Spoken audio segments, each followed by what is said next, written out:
Unlocked is brought to you by Invincible, a program designed to unlock the potential of people and teams inside your organization. Join companies like Pfizer, Delta, the CDC, Google, and Chick-fil-A, and others in over 116 countries that are currently using this program to increase productivity and develop healthy cultures. Access hundreds of hours of content that is accessible anytime, anywhere. And finally, use real-time data to understand the health of every team inside your organization, which teams are performing and which ones aren't. Then understand the why behind that performance. Get free access to Invincible for 30 days by visiting www.giant.tv/30days. Hi, welcome to another episode of Unlocked, where we talk about unlocking the potential of people. Today, we're going to do that through talking about purpose, and not only unlocking ourselves through purpose, but unlocking the people around us through purpose, and ultimately our organizations and the global community through purpose. It's so important.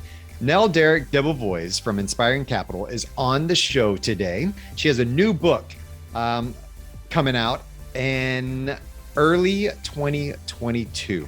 And I'm going to read a little bit of her bio here because she's got some creds. All right.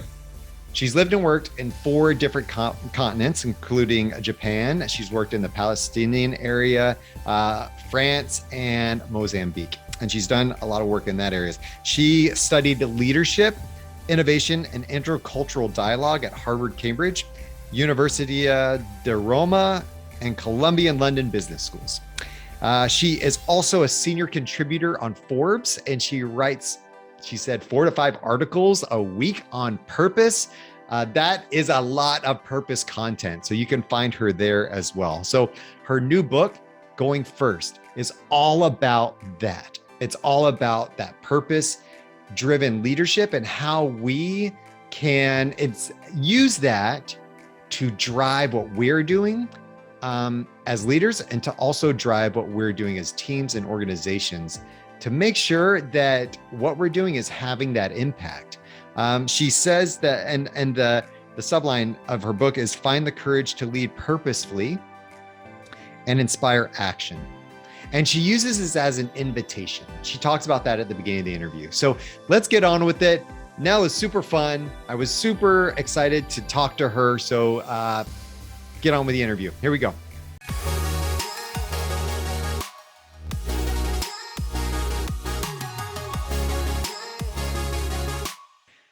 Nell, welcome to the show. I'm super excited to interview you, not because of your, not only because your first name is the name of one of my favorite aunts, but because you have a new book coming out that I truly believe in, this idea of purpose, and it's called Going First. Now, talk to us a little bit about how that even came into existence in your mind. Yeah, awesome. Well, thank you, Scott. Really happy to be here and know that we share so much about this. Such a timely topic. So the book is called Going First, an invitation to find the courage to lead purposefully and inspire action. A little bit of a mouthful, but and I emphasize an invitation because that's come out of these last 6 months of the final phase of writing the book, which has been interviewing 118 purpose-driven CEOs and chief people officers. Just this like unbelievable wealth of knowledge and gifts of these brilliant leaders from, everything from Accenture to a nonprofit helping formerly incarcerated people become entrepreneurs, to foundations, just the whole range of our economy. And the longer story of the book is the last 20 years that I've spent studying and practicing leadership and helping people be the leaders that they really want to be, in a lot of cases, despite our work culture and the norms that we've evolved in the workplace. I think by nature, but have seen for these 20 years, a really positive view of human nature. Like no one wakes up in the morning wanting their employees to hate them or wanting to burn more carbon than they have to burn, right? Like that's just not our nature. But the world and the incentives and the structures and the systems we have created sometimes lead to that. And so the book is all about getting back to our true nature and the purpose that we're really here to serve. Okay, well, I'm going to come right out of the gate here. And I'm going to say purpose is great and all, but it's kind of fluffy and it doesn't really, apply to me right now to meet my goals this week, does it? It does. I'm so glad you came out of the gate with that, Scott. You're in good company, right? I mean, whoa, like the last 2 years, how many, we've always been busy, right? As Americans, we're busy. We have a lot to do. We're busy. But the last 2 years, like staying alive during a global pandemic, staying employed, staying sane with kids at home or spouses or no one, or, whatever your unique situation is. Purpose, the way we use purpose, we tie it to impact, right? So like the very concrete, tangible things that you make happen on like an hourly basis, right? Like, what are you choosing to eat this hour to nourish your body? How are you choosing to interact with a colleague or a customer in this meeting, right? Are you kind of hard and you miss this deadline and we need to fix that? Or are you like, hey, so what's going on? Because you're not typically a deadline misser and you've missed these few deadlines. Those are super different ways to show up. And so for us, the way that we think about purpose for leaders is connecting to the impact of your behavior, of your choices in 3 dimensions. The me, so on me, myself, but also the other me's around me, right? That colleague, that customer, that family member. Second dimension, the we, how is this affecting our team, our company, our community, our family, right? Whatever that we unit is and how that unit is performing financially, emotionally, all the things.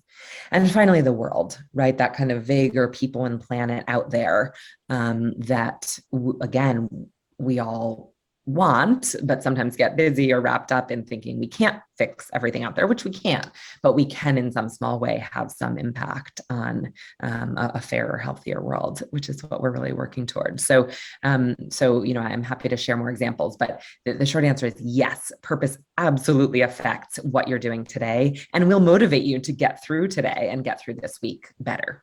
I think that's super important, especially because you brought up the pandemic. And this was this amazing, unfortunate social experiment, right? And a lot of different things. And this was one of them. And the aspect of survival, right? I am just trying to survive. I don't need all this other fluffy stuff. I don't need all this other things you're talking about. I need to keep my job. I need to keep my house. I need to keep my doors open in my business, possibly if I'm a business owner and I'm freaking out and I don't know when this is going to be over. I need to not die or get really, really sick. I need my parents to be okay. Like all this stress and all these things of the unknown came out. And all of a sudden we're in survival mode. So many of us were in survival mode, which means I'm not going to think about next month. I have to think about right now.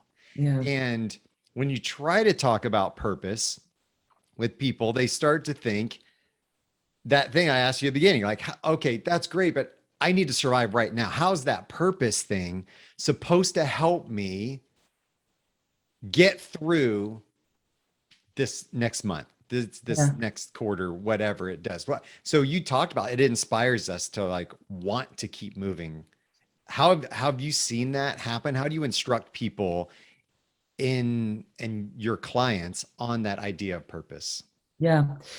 So we'll start at the individual level and then can certainly speak to the organizations we work with as well. But on the individual level, it really is about that like grounding sanity and perspective giving, and focus of, because I know my purpose is to lovingly wrangle ideas and people to make work fairer and healthier. That is the purpose statement by which I live right now. It evolves over time, but that's my North Star.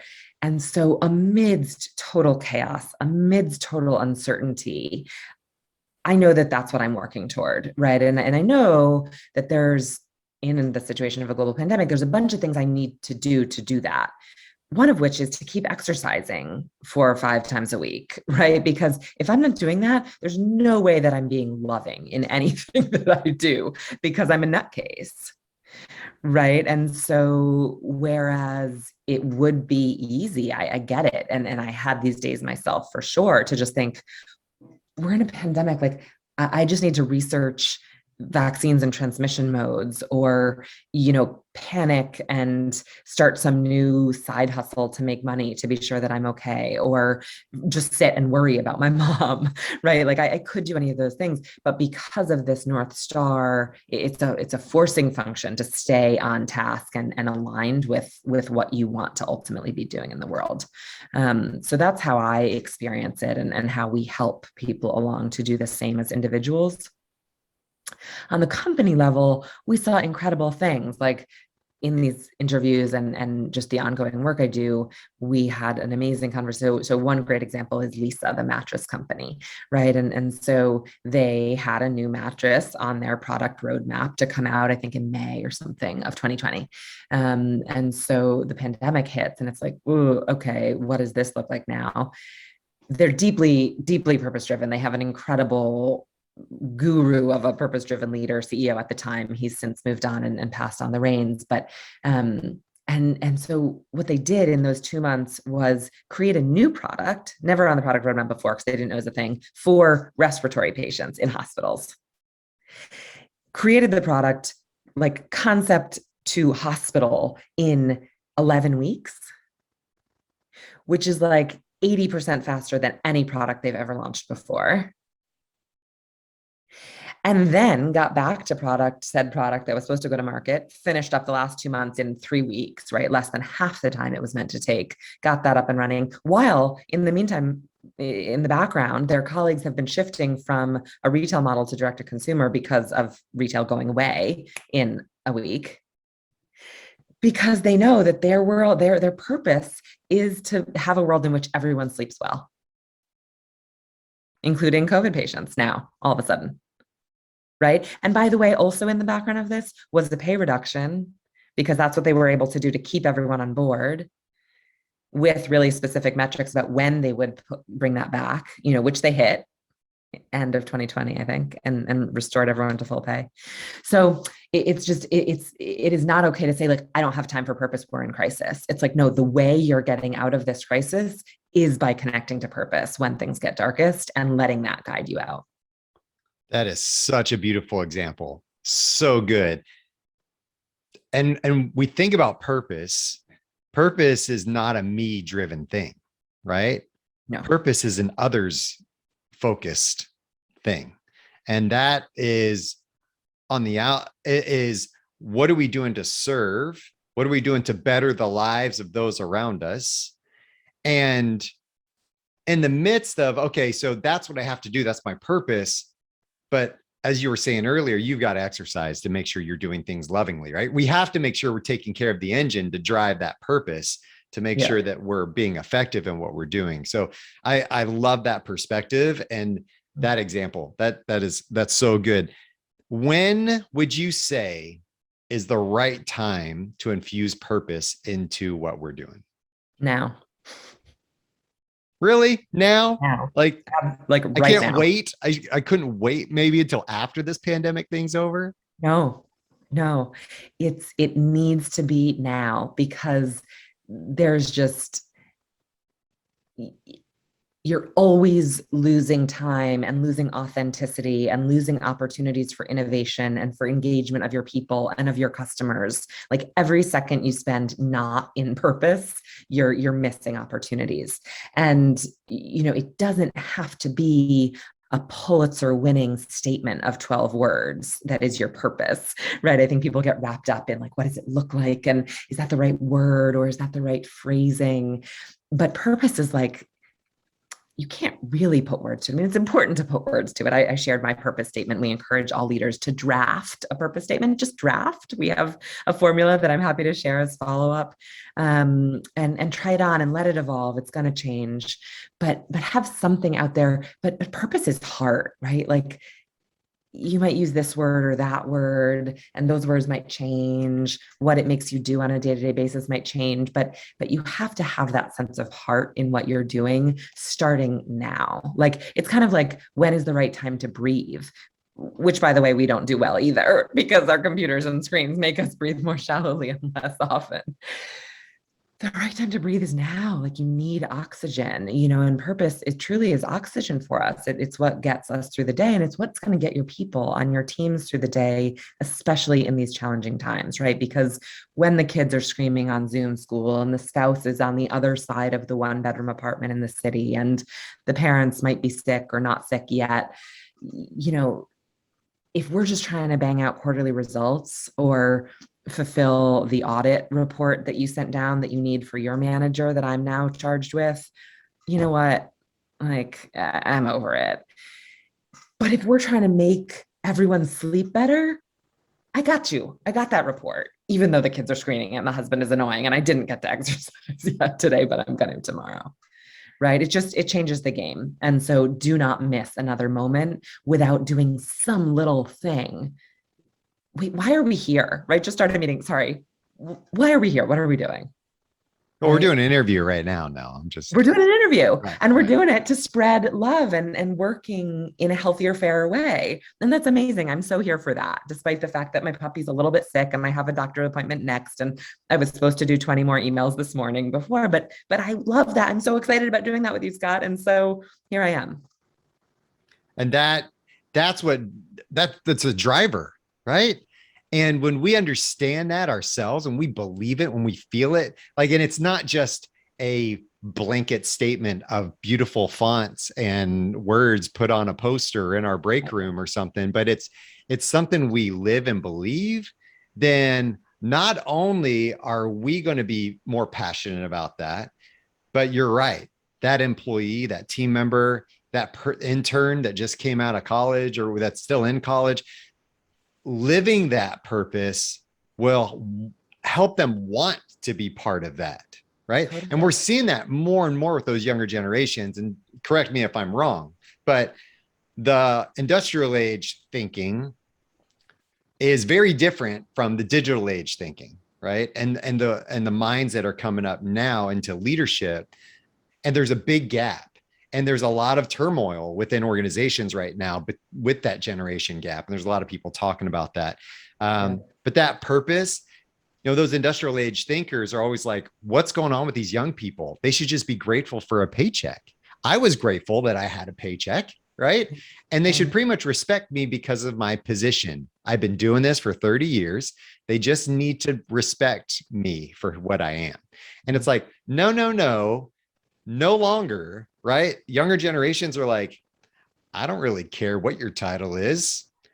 I want to know, how are you creating an impact, not only on me, but on the bigger whole? And am I part of something bigger or doing something better? Yeah. And I think that's really that mind shift change. Have you seen that in your work? Absolutely. And so, I think on the individual level, we talk about that motivation and that drive that purpose creates, right? Which is important. On the organizational level, what purpose is perhaps most magic for. It's good for a lot of things, but I think the trust that it creates is one of the most magic things we see, right? And so another chief people officer that I was speaking with talked about how, they invest a lot in onboarding. And because of those first 90 days that they really talk about their purpose, they're, again, Bombas, you might know well, the fabulous sock company, that for every pair we buy, which are very cozy and comfy, they give a pair to homeless shelters. Turns out socks are the most requested thing at homeless shelters and the thing they need most. So in the first 90 days, they do all this deep work around, this is our purpose. This is why we're selling more socks, so we can give more socks away. This is the, ethical sourcing that we're working on to make the socks. And he was clear about how, they're a startup, they're growing fast. And so things are all over and they're not trying to break things, but it's tough, it's confusing, it's fast moving, work is hard, and the demands are a lot. But because of that purpose and that strong foundation, people are really forgiving, is the word he used, right? Because they trust that, the CEO is this unbelievable guy, just so authentic and real in what he's trying to do.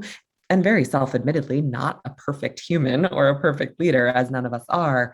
But when stuff comes up and they have to freeze salaries because of the pandemic, or pull back a promotion, or change titles because they're a startup and growing, they have this sense of trust that everyone's like, I know why Dave's here, right? And so if he's messing with something, it's not because he's a jerk or he's trying to pull one over on me. It's because he's doing the best thing for this purpose we're all working toward. And so I think, organizationally or one-on-one in a team between manager and direct report, if I know that you're here to make sleep accessible for everyone or to get socks to every person on the planet, I can get that report that you need last minute, or I can be forgiving when you have kind of a bad day and snap at me for something. It's just a whole different dynamic. I love that aspect of it, because that goes back into a little bit of my background, right? And marketing, sales, design and creating brands and building brand reputation for organizations. And what is one of the biggest things that hurts or destroys a brand? It's authenticity, or being inauthentic.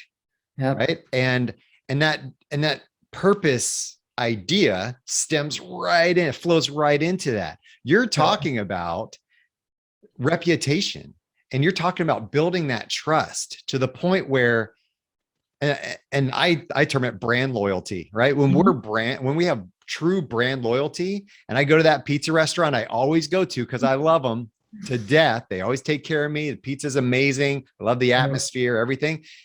And they mess up my pizza, I forgive them, right? I'm like, hey, it's good. It's cool. Like, I get it. No worries. Right. Yep. And then they make it up to me. And that's that relationship. That's that impact that we build through influence. And that really stems through having an aligned vision and aligned purpose that drives us all forward. Yep. And like you said earlier, it's that North Star. It's that thing that guides us in the darkness when we are just beat down and hurting and scared and freaking out. It's like, hold on, what are we doing here? Yeah. This is what we're doing. This is why we're doing it. And for Lisa to sit there and say, what in the world? They could have freaked out and said, everybody, okay, severance you, layoffs you, and I'm going to preserve my own self. And then we just need to get this product out as fast as possible because revenue, right? But they said, hold on, back up. What are we doing here? And that's so relevant. Yeah.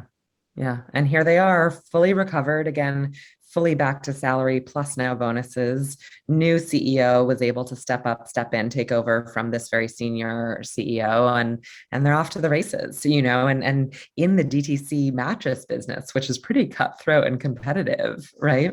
So it's a cool story. It is a cool story. So this, and I get a little bit miffed at this too, with educational systems and the way we're educating leaders or students, business students coming out of school, right?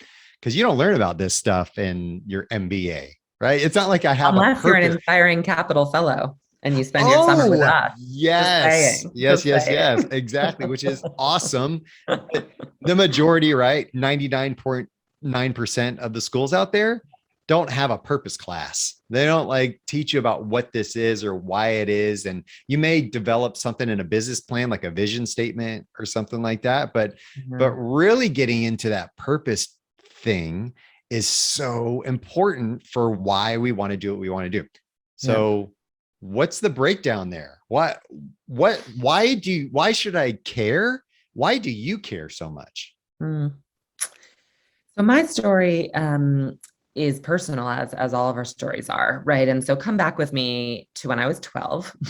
I promise it won't take a whole rest. Okay, we've got about 3 more hours left here now. Yeah, I can do it in 2.5. So I was 12 and I was a 6th grader in this fabulous elementary school, public school in Hartford, Connecticut, which is where I grew up. And with all due love and respect, I can say it's a shitty New England city, right? It used to be the insurance capital and blah, blah. Well, that has crumbled and it's a bit down on its luck.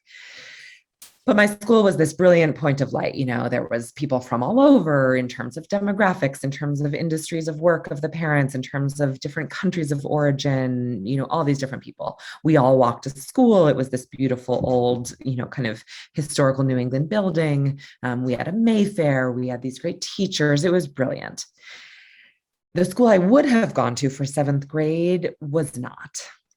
Drugs, gangs, crime in 7th grade, right? Like 12-year-old gang members, pregnant, violence. Learning was like not even, who knows if the learning was decent, because there was just no time or space for it to happen. And so my parents said, well, you can go to private school, or we can move, because over the town line, 400 yards yonder, is this lovely suburban public school system. So I went to some visiting days at private schools, and I came home, and 12-year-old economics was like, I don't want you to pay tuition. That's a big burden and weird. So buy a new house. Granted, a little bit, but anyway, they scraped it together. We bought a house over the town line, and I went on to this suburban district with AP programs and peer mentoring classes and blah, blah, blah, which launched me off to Harvard, and not to take away from my effort or my innate ability or my parents' work, but the school system is absolutely a conveyor belt one way or the other, right? And I saw my peers who I had known since I was 5 go off into that reality of crime and violence and distraction. And no, they didn't, soar off to the Ivies. And so that sense of, as they say, right, talent is distributed equally and opportunity is not. It was just so visceral for me that we were really getting something wrong with human potential, right? That's why I resonate so much with your writing about unlocking human potential, because we're not doing it from the earliest ages. Forget about like the office-esque office places that we run and how we're squashing creativity and brilliance in the workplace. It starts as kids. So that sent me on to wanting to change that and wanting to have a life of impact, which in the mid 90s, as a high school rising college student, I thought was nonprofits. That's where, if you want to have impact, you work in a nonprofit. So I spent a decade in that sector, whole other episode there that we can do another time, but basically came to the conclusion that that wasn't enough, right? That the nonprofit sector is kind of set up to fail in a lot of ways. It's doing some amazing work, but it's 7% of American GDP. So if I wanted to change the way we optimize human potential, it was not going to be in that 7% slice of our economy. It was going to have to be everywhere, and specifically in business where the majority of people are employed.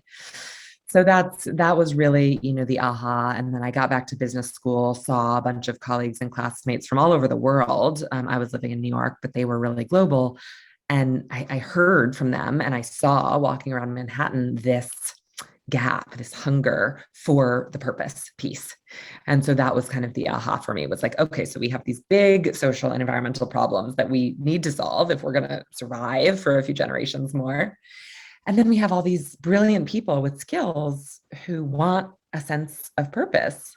So what if we got these two problems together and let them solve each other? Wouldn't that be magic? And that's what we're trying to do now. That's awesome. So it stems back to when you were 12, which is around the same time when I changed my name to Skot. So there's a lot of brilliant things happening in 12-year-olds' lives. 1,000%. I love it. I love it. So thank you so much for sharing that. That's fantastic. And to see that connection and that journey and that enlightenment that happens through our experiences. And that's where your purpose is going to come from. Your purpose is going to come from those experiences, those things that we live and breathe, and noticing that injustice in the world, looking and saying, hold on, there is something broken here. And that's making me mad, or it's breaking my heart. And we need to figure out how we're going to fix this, right? And it's costing all of us something, I think, is the important piece too, right? It's not this kind of like pity or like, oh, that's such a shame. That's not the sense of it. It has to be a deeply felt sense of injustice, of like, I mean, as a 12-year-old in my head, like I lost friends, right? Because I wasn't able to have the same relationships with the same diversity of people in this new, somewhat diverse, but whiter, more uniform suburb, right? And now as an employer, it's easier for me to think, God, I remember Carrie from sixth grade. Like she was a badass. I bet she is still a badass in some way, but I bet she really, like, she should have been my business partner, but lives diverged, and that's probably not where she'll end up. I believe in growth mindset, and so it's never too late, but you need to get some nudges and nourishing along the way to be able to land there. And so I think that's the really important part of it, is like it costs us that we don't have universal health care because it's more expensive to my taxes, because my kids are more likely to get sick at school. And I think that enlightened self-interest is actually a really important part of the puzzle, because it makes it sustainable. It's not just like, oh, this year I'm sad about homelessness, and so here's a check, or I'm going to volunteer. It's a much deeper sense of why that's a problem for me and my family and my business and my vision of the world. And then I really want to work collectively with everybody involved to actually solve it, not just to kind of soothe my ego or my guilt. Right on. If you could leave one soundbite with us that everybody's going to like tweet out after you say it, okay? No pressure. No pressure. No pressure. What would that be?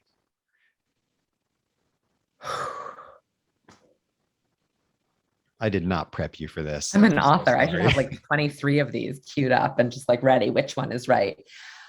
I mean, the one that keeps coming back that feels a little game, but that purpose drives performance, right? Purpose makes us better in the me, the we, and the world dimensions. Right on. I'm going to tweet that after we're done. So I'll retweet it. Well done. Well done. Well done. Going first. Awesome. Excited for you. That's coming out in early 2022. And there are people out there right now going, what? Nell just blew my mind. I would love to get involved in some of this stuff, but in 2022, I'm gonna forget like that. I'm gonna be in Bali. That this happened. So, what are you doing in the interim to help us have some kind of satisfaction until that comes out? Yeah, plenty. There's a lot out there. I cannot stop talking about this. So it's all over the place. So NellDerickDebevoise.com is my own personal kind of speaker author homepage. And there's a list on there that you can sign up to get notifications about the book. So the first really exciting or the biggest thing you'll get is the excerpt of the book is out next month. So that's actually a free, available to anyone, with a lot of the gems and the tools from the book. You don't have to wait till next year. So sign up on that list at NellDerickDebevoise.com on the Purposeful Growth page to get updates. My Forbes column, I write 5 articles a week on purposeful leadership for Forbes. And so, follow me again, if you follow me on LinkedIn, you'll get those updates and links, or just go to Forbes and find me. And we're starting some events next month as well. That'll be free, open to the public, to leaders who want to be doing this better. So for any of that, LinkedIn is a really safe spot. Just follow me there. I'm easy to find because of my unique name, or NellDerickDebevoise.com if you want to come right to the source. Awesome. You are doing a ton. Well done. Like, that's amazing. I had no idea before we got on the call that events, books, setting up these extra, well done. So thank you. Did I tell you about my 2 baby puppies? Oh yeah, that too. So good luck to you. Thank you so much for being on the show and sharing your purpose with us as you go forward. Good luck in all you're doing. Thank you. Back at you, Skot. Here's to human potential. Purpose is impact. Purpose is heart. Purpose is performance. Purpose drives a lot of what we're doing. And it's not just this fluffy term that we don't need to pay attention to. because of the generational gap that we talked about earlier, because it is inside all of us. We all want to feel part of something bigger and feel like we're doing something that's meaningful. If we go into a job every day, just the grind, and we're doing the same thing, the same mundane thing every day, and we find no end purpose, no end result in what we're doing, we're going to burn out. We're going to be unhappy, unsatisfied, and we are going to become toxic, not only in ourselves, but to the other people around us. Purpose is the key to unlocking all of that, to unlocking our ability to have drive and to want to move forward with the people in our lives and do the things that mean things to us. She gave some great examples. That Lisa example was really, really brilliant. I appreciate her bringing that up. And the me, we, and the world. I really like that as well. The talking about the me, the we, how do we impact the people around us and the world? And really purpose fits into those. I've never really thought about that in my purpose work, doing that with companies in the past. I've never really thought about those three segments and how they really all play a role in purpose. So Nell, good luck on your book launch. Looking forward to that, and also the excerpt coming out here shortly. Everybody get your hands on that. If you want to find out more about me, you can go to skotwaldron.com and find more content there. You can like, subscribe, and comment on my YouTube channel. A lot of free content there for you in this space, short little videos to help you on your own journey of unlocking your own potential. And find me on LinkedIn. I would love to connect with you there as well. So thanks again for being on another episode of Unlocked, and we'll see you next time.